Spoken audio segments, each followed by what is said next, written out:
BKLA pop-up. And thank you so much for everybody that has supported me, supported us. I'm Jamanta Roberts. Welcome to my new pop-up shop, BKLA. We are being hosted by the one and only Jennifer LA. It's going down in about 2 minutes. I'm super excited. We have some beautiful vendors, amazing product, special guest panelists. So wait and see.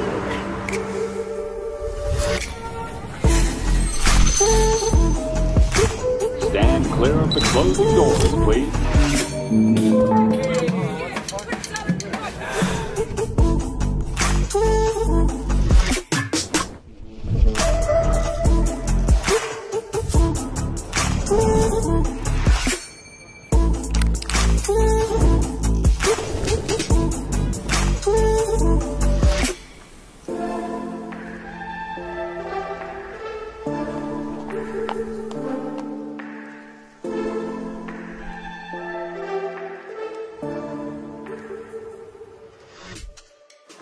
Well, thank you everybody for being here. I'm so appreciative of every single one of you.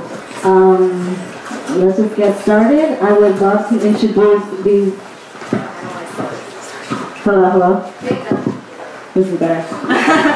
I would love to introduce the panel. First and foremost, yeah, what is that? I don't think you need it. You don't think I need it? I don't think you need it. Okay. Alright, well, I can yell. I want to introduce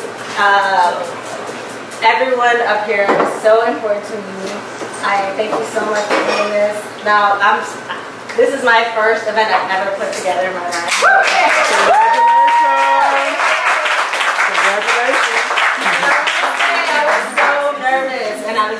I'm doing multiple things. I'm producing, I'm doing hair, selling oil, and it's been a crazy ride, an amazing journey. You know, we're only in February, so I'm super grateful.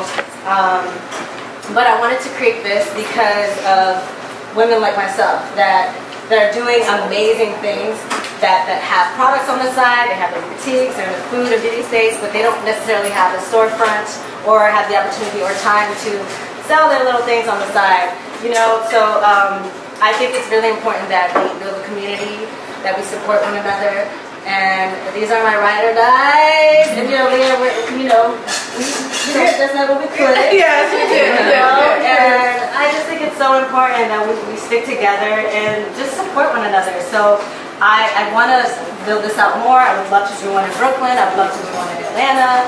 And, you know, bi-monthly or monthly, depending on how this goes. But I just want to thank everyone here for supporting us. And, yeah, so let's get to it. So I would love to just go down the row and just introduce yourself and, you know, five key points. Okay, this is Latrice Gregory. She's a creative director. She's a creative director of the Clippers. She's a creative director of Cardi B. Everybody. She does. Oh, yes. No. Okay. Okay. Under Tanisha Scott. Under Tanisha Scott. She's an actress. She's done amazing things. She's in everybody's commercial. And yeah, so that's Latrice. Yes, right here. Yes, yeah. Hey everybody, my name is Jamia Frederica Ponte. I'm a writer and director, and I own the line, the Frederica Collection, that I'm very excited about, and excited to be here.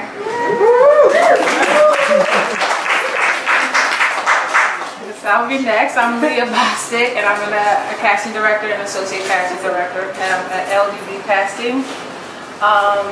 Yeah, and I'm just really excited to be here. Nice.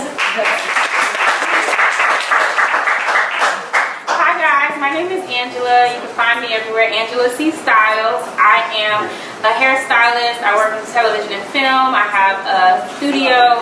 I wrote Hair back here, which is a children's book dedicated to letting our next generation know how beautiful their natural hair is and how amazing it is to have curly hair. I also am the owner of Conscious Curls Hair, which is a hair extensions line, and I have 6 different products under the line. We also donate 10% to nonprofits, and this year we are partnered with Step Up, which is a young women's organization that helps underprivileged girls get them to the next levels in life. So college, after college, becoming successful entrepreneurs, and just entering the workplace successfully. So that's me.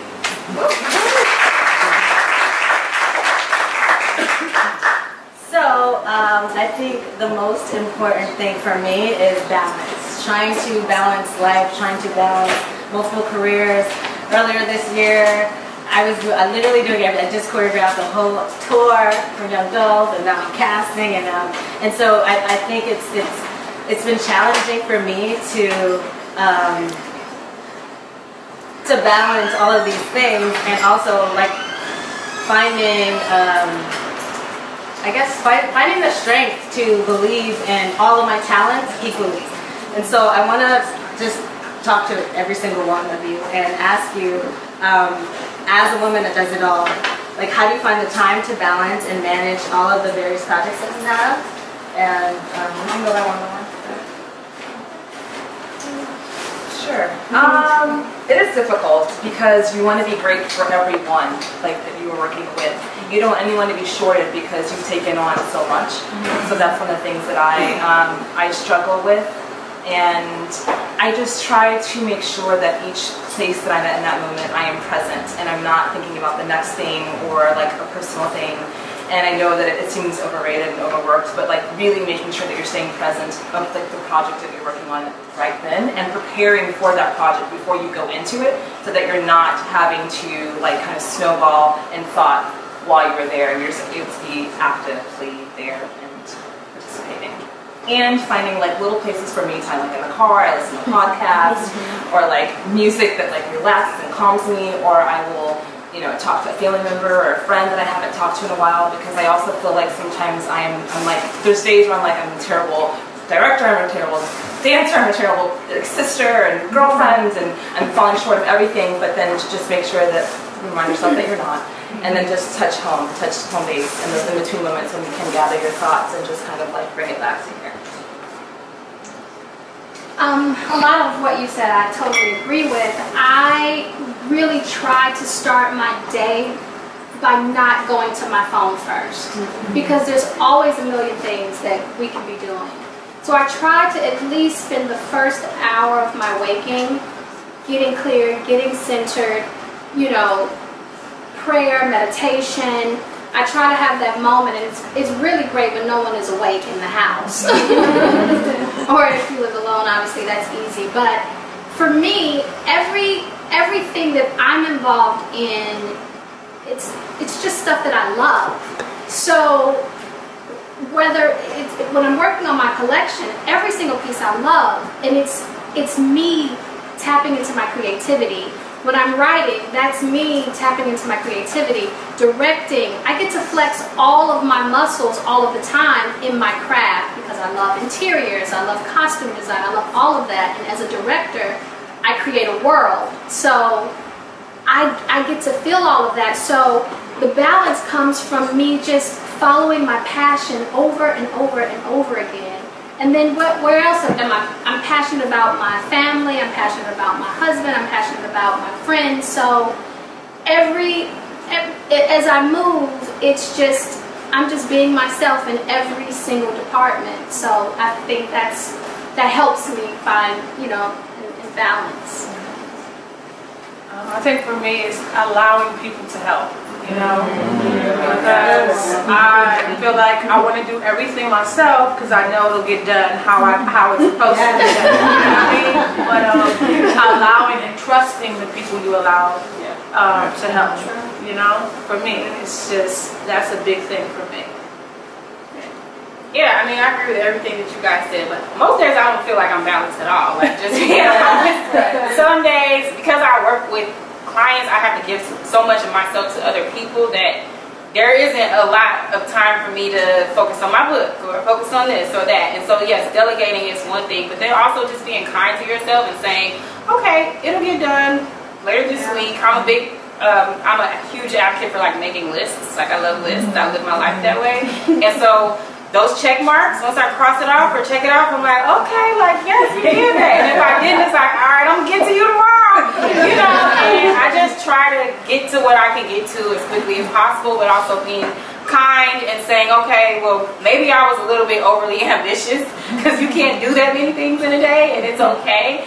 And treat myself. So then I'll do something that is not a part of my plan, like go to the spa or take a class or meditate or something, and then just get back to the actual plan. But I honestly don't really feel like you're gonna ever be 100% balanced. I don't think it exists. And we see all these people that are so happy and they have their life so together and they're so perfect, and you think you're supposed to have that, but the reality is they got something lacking too. Either a bill is not paid, or their relationships need some communication upgrades, or something. And so it's okay to just not have it all together. I think that's the biggest thing. Like nobody does. Great. I have here, what are some misconceptions of being a female entrepreneur?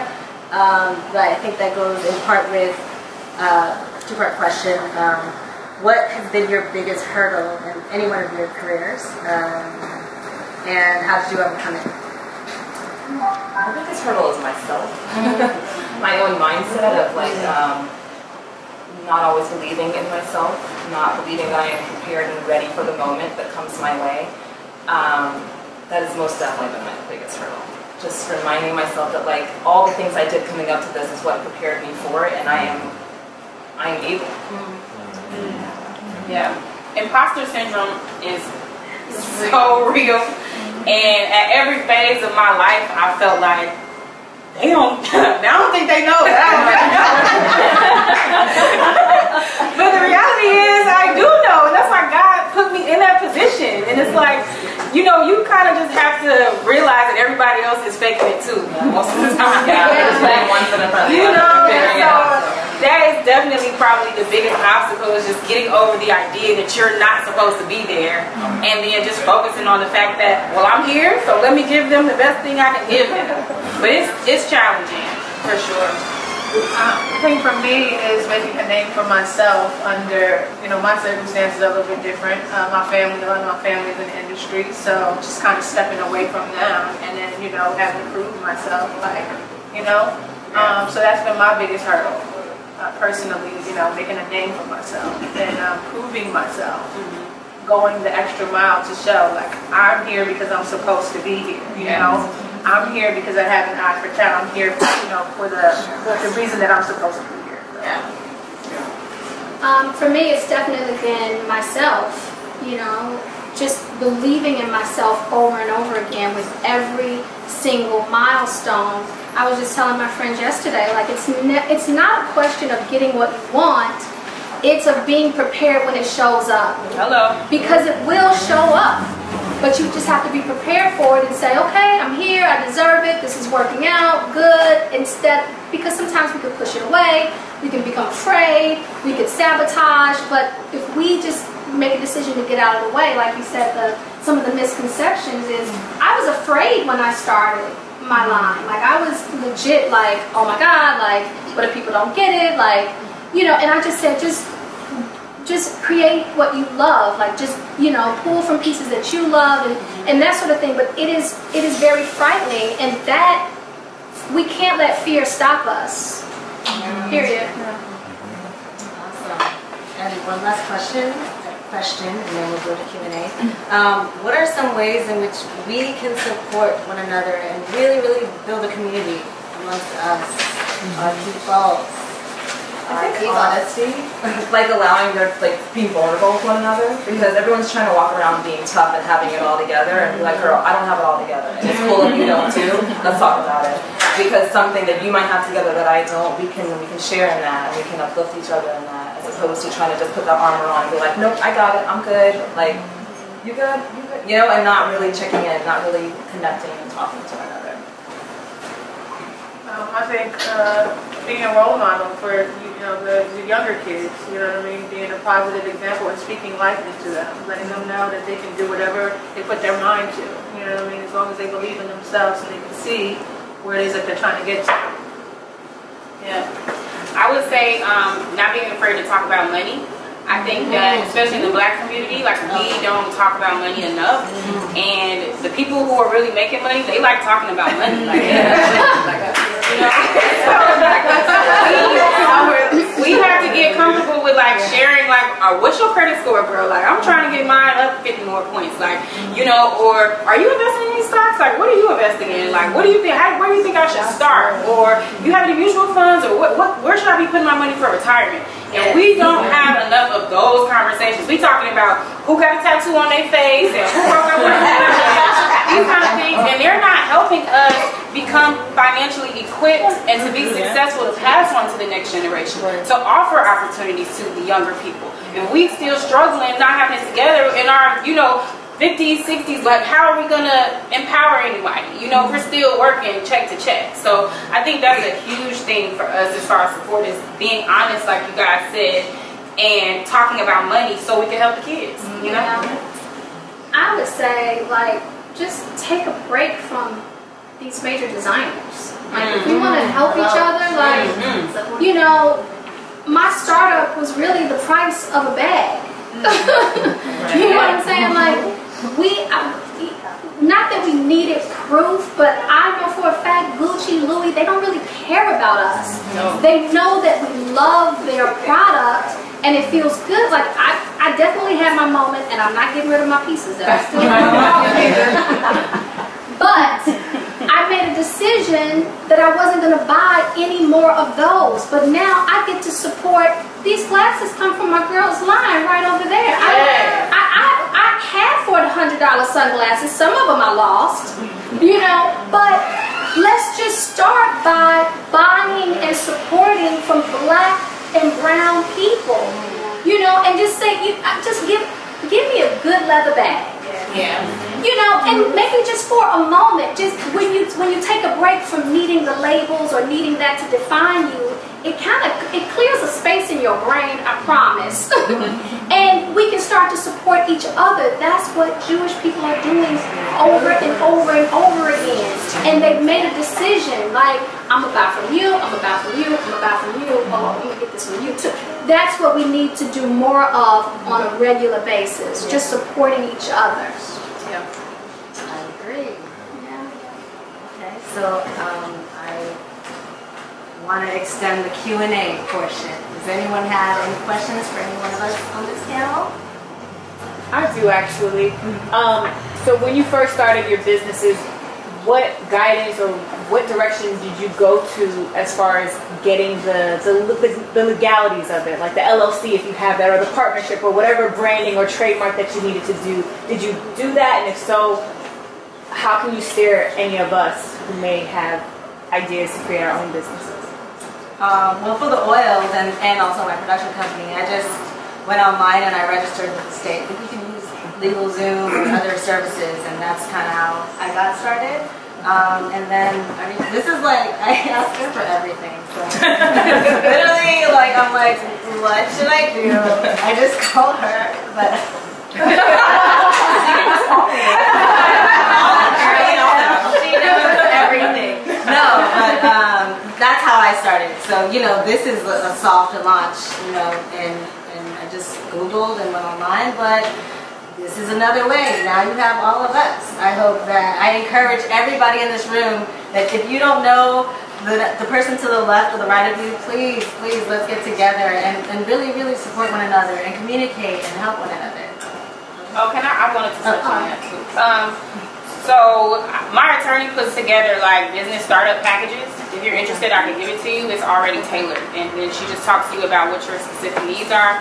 Because taxing and stuff is so different because of the presidency, everything. It's important to also have a really good tax attorney so they can kind of walk you through what's most important for your company, depending on if you're going to have employees or if you're going to be selling product versus whatever, however you're going to do it, it's important to speak to someone. So you can do it through LegalZoom. It's not bad to do it that way if you just want to quickly incorporate, but I would highly suggest speaking to someone, and then depending on how you're doing business, maybe you can create your LLC in Delaware, or you can create it in Nevada or other places. So it's important to talk to them, talk through those types of things, because they can direct you in the right place.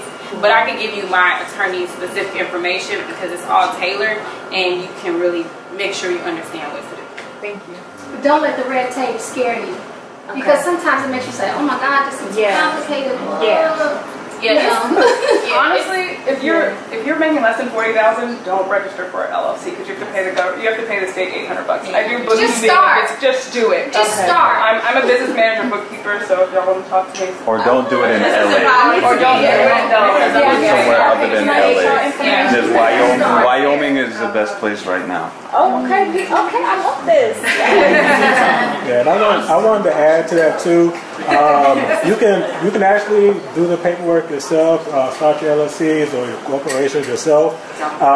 What I found in my journey is that it is much safer. And when I say safer, I mean for taxes, I mean for getting sued, not in our case, not getting sued. It's best and much safer to do it through a registered agent that is a law firm. Because when you do it through a registered agent that is a law firm, anybody who tries to get the personal information of the owner of the company cannot get it from the law firm. Because it takes the law firm into a breach of what they call it, confidentiality, because you have become their client for the lifetime of your business. So do it through a registered agent that is a law firm. Thank you. You're welcome. So you mentioned that you were frightened. Jania, you mentioned that you were frightened, that you were fearful, and I think, you know, whenever someone is trying to start a new business or venture off into territory that is unfamiliar with them or try something new, that becomes a major obstacle standing in the way of them moving forward and building a business or even starting a business. Can you share with us some of the strategies that you use, whatever they are, to combat that fear and move yourself forward? You were one of my strategies. No, so Melinda's a great friend of mine. She started a business. Has it been a year now? We're on our second year. Okay. It's going on 2 years. 2 years. Wow, time flies. So she started her business, and for me, it was something that I always wanted to do. And it was really my husband, and her husband, Tariq, was like, Jania, you could do this. Like, you really, if you're not surrounded by people that push you forward and push you past those fears, then you got to get a new circle.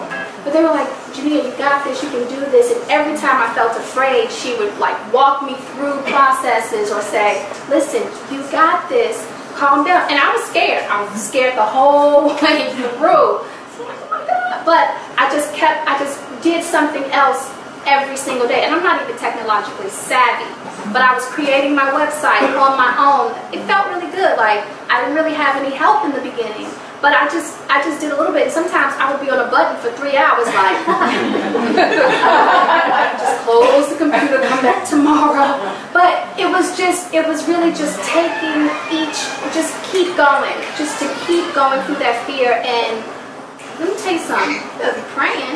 Like, and honestly, my mom's death is why, because I was like, I'm going to do it. I'm like, what are you waiting for? You know, so my mom's passing really also gave me a lot of fuel to say, just go for it now. Yeah. What do you ladies wish you knew before you started your business? Like the advice that you can give to someone like starting out that you kind of stumbled upon? Don't spend a lot of money. Maybe we don't know anything. Yeah, I'm so new into it. I'm sure in a year I'm like, yeah. But I just launched in late October, early November. Something that I'm still learning about is the importance of like fundraising. So I'm not a pro at that. You know, I haven't raised the funds, but it's definitely something that I wish I would have taken more time to learn and understand.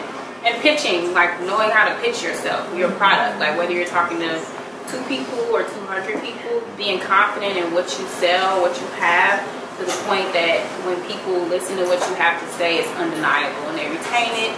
You understand what an elevator pitch is and get it down strong and deliver it as much as possible. Yeah.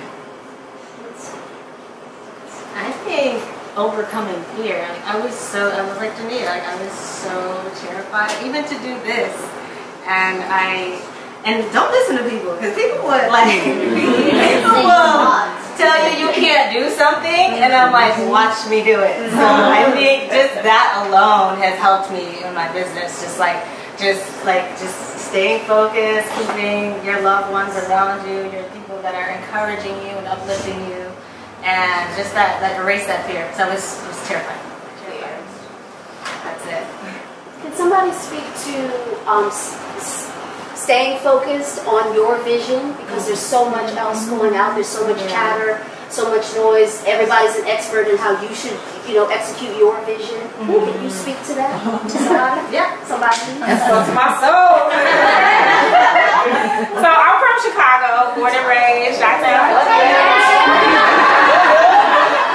I didn't go to college anywhere else. I went to school in Chicago. So by the time I was in my 20s, I was kind of like, ugh, like I have a thirst for living in another city, just getting to know a new place. So I came out here on a whim, met people, was inspired. I was like, I'm gonna move. I already had like a full clientele in Chicago, like plenty of, like I was making great money at 21, and people were like, you're gonna walk away from all of this? I had a house, I was gonna go back to school and finish getting my degree and a double major and get my master's and all this stuff in literature, actually, which is ironic. Yeah, so many people were trying to deter me from moving because my life looked like it was already good in Chicago. And when I tell you I came out here, I've been on television multiple times, multiple networks. I was a series regular on a show called LA Hair. I won an Emmy. I won an Emmy last year. And it goes on and on and on. And when I tell you, like, it's definitely been 10 years since I've been out here. There's been quite a few ups and downs.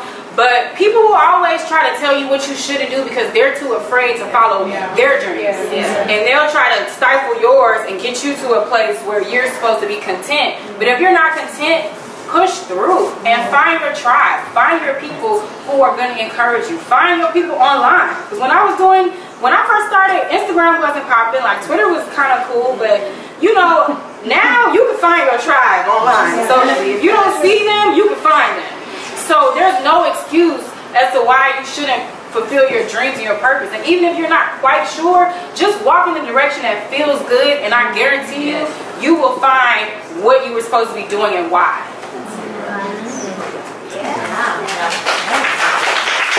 And now I'm going to do it on my own. Can you share your personal conversation you had with yourself? I think I began as an actress.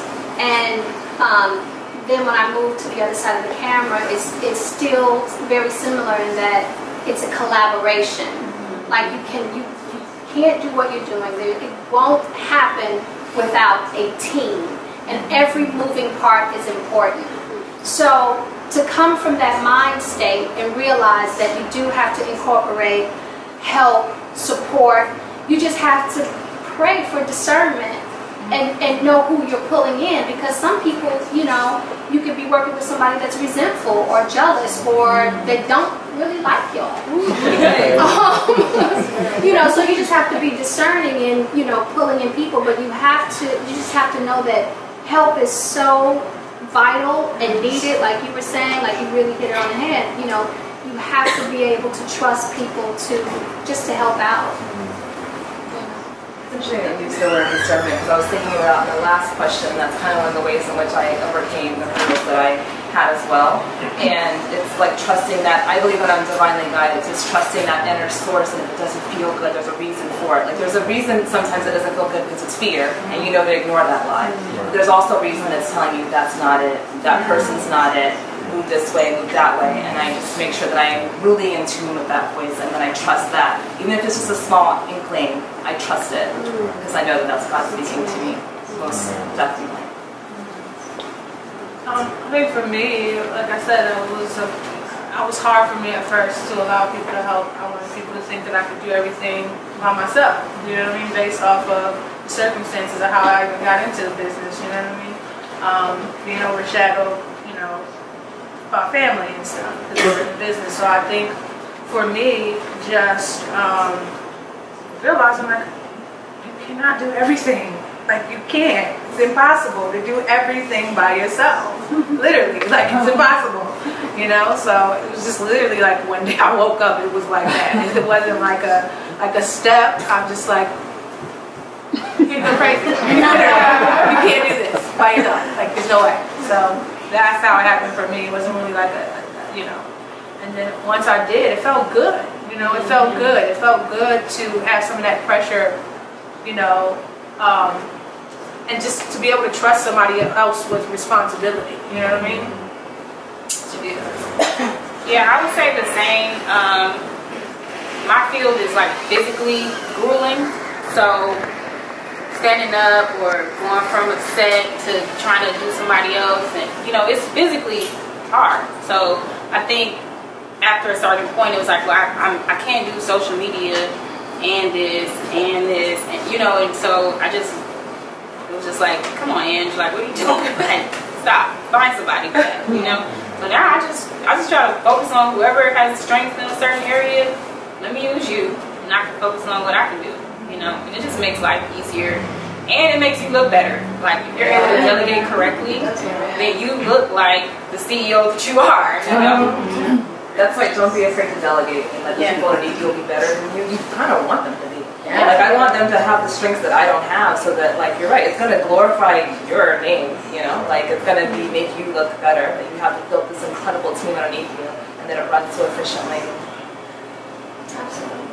And also it's a process, like it's not going to just happen overnight, you know, trusting people and allowing people to do things, you know what I mean, realizing that it takes time, you know what I'm saying, so it was hard at first for me to go. It was a big challenge for me to allow and to trust people. You know what I mean?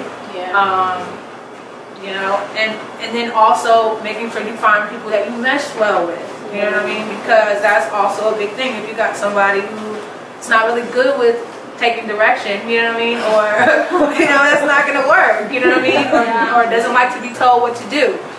How you going to work with them? You know what I mean? So it's just finding a person that you mesh well with, and that you guys complement each other.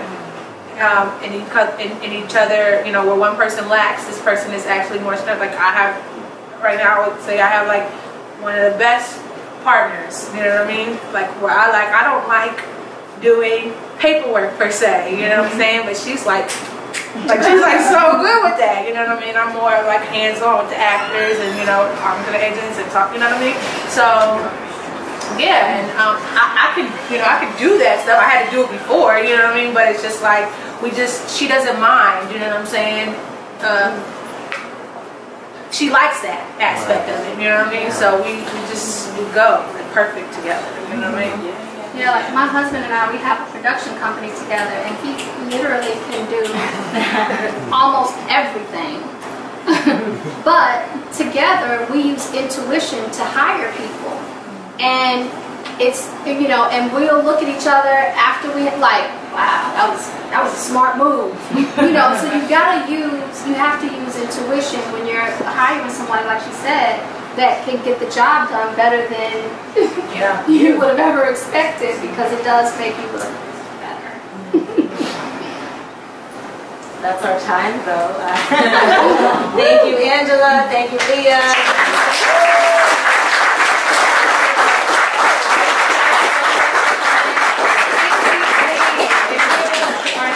Excellent. please exchange numbers. I really want to build a community. I really want to build a strong support system. So please, please, please network. Don't feel Hollywood, because we're all family here. And thank you so much again for coming. Thank you. BKLA pop-up.